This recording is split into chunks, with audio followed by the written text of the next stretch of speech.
We all have that one friend, right? The one who always cancels, who seems to prefer their couch over pretty much any plan you make.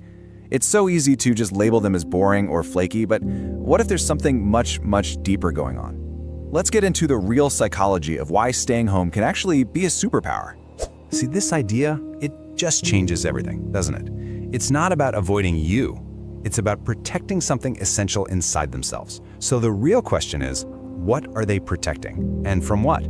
That's what we're going to unpack right now. So it always starts with that common perception, that stereotype. The friend who's suddenly sick again or just too tired. They get that label pretty quick. Flaky, antisocial, boring. But that stereotype completely, and I mean completely, misses the point. We're about to get into the real science of what's happening. And look, these labels are more than just unfair. They can be really damaging. Because what society often just dismisses as some kind of character flaw is, more often than not, a fundamental difference in how someone is wired. Seriously, it's not a choice, it's neurology. And this brings us to this absolutely brilliant concept that helps explain everything: the social battery. It's a really simple idea, but it has some pretty profound implications. The issue isn't about whether someone likes to socialize or not. It's all about where they get their energy from. Think of it like this. For an extrovert, a party is like plugging their phone into a supercharger. All the noise, the people, the chaos, it fills them right up. But for an introvert, that exact same party is slowly draining their battery, even if they're having a good time. For them, home is the only charging station that really truly works. And listen, this isn't just some pop psychology idea we made up. It's actually backed by something called optimal arousal theory. And what it all boils down to is this: some people's nervous systems are just wired to need less stimulation to feel good, while others are out there craving more. It's a biological baseline, not a personal failing. Okay, so if the social battery explains our internal wiring, what about the external world? I mean, if some people are naturally more sensitive to all that stimulation, it makes perfect sense why home becomes this powerful sanctuary. It all comes down to one simple word: control. Just think about it for a second. The moment you step outside your door, you're walking into a world of, well, chaos. It's totally unpredictable. You have to deal with loud noises, unexpected changes to your plans, and that subtle energy drain from constant small talk. For a sensitive nervous system, that's a lot to process. But at home, the script completely flips. You are the director of your own little world. You control the lights, you control the sounds, you control who you talk to, and you control the entire vibe. It's the one space where you get to curate your own reality. And you have to understand, for people dealing with anxiety or who are just highly sensitive, this kind of control isn't a nice little perk. It's a fundamental need. It's the difference between feeling completely overwhelmed and feeling safe enough to just function. It really is survival. But this brings up a really important point. Staying home isn't just about avoiding all the negative stuff.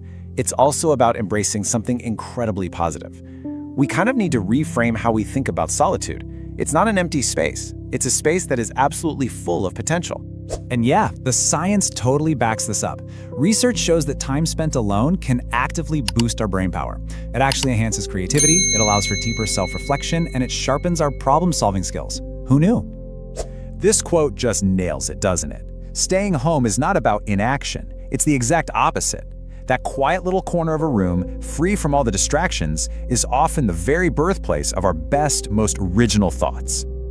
Okay, but here's where we need to make a really crucial distinction, because not all time spent at home is created equal. It's so important to ask yourself, is your home a peaceful refuge, or has it maybe become a cage? The whole difference really comes down to your motivation.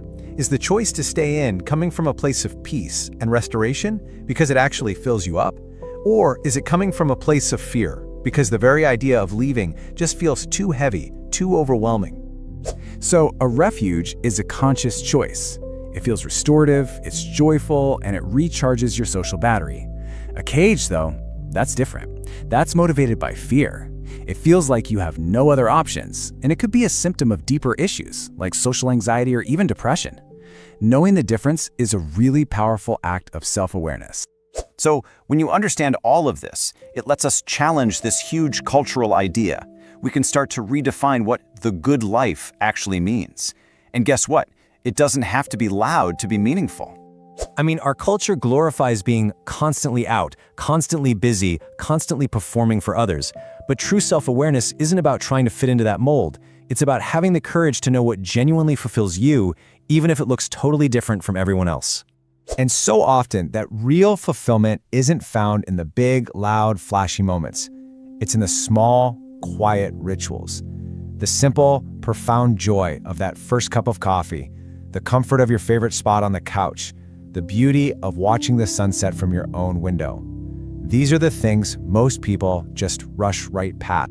So maybe all those labels, boring, antisocial, are just plain wrong. Maybe it's simply a preference for something else entirely. And that leaves us with one last question to think about. Are you simply wired for depth over noise and for peace over performance?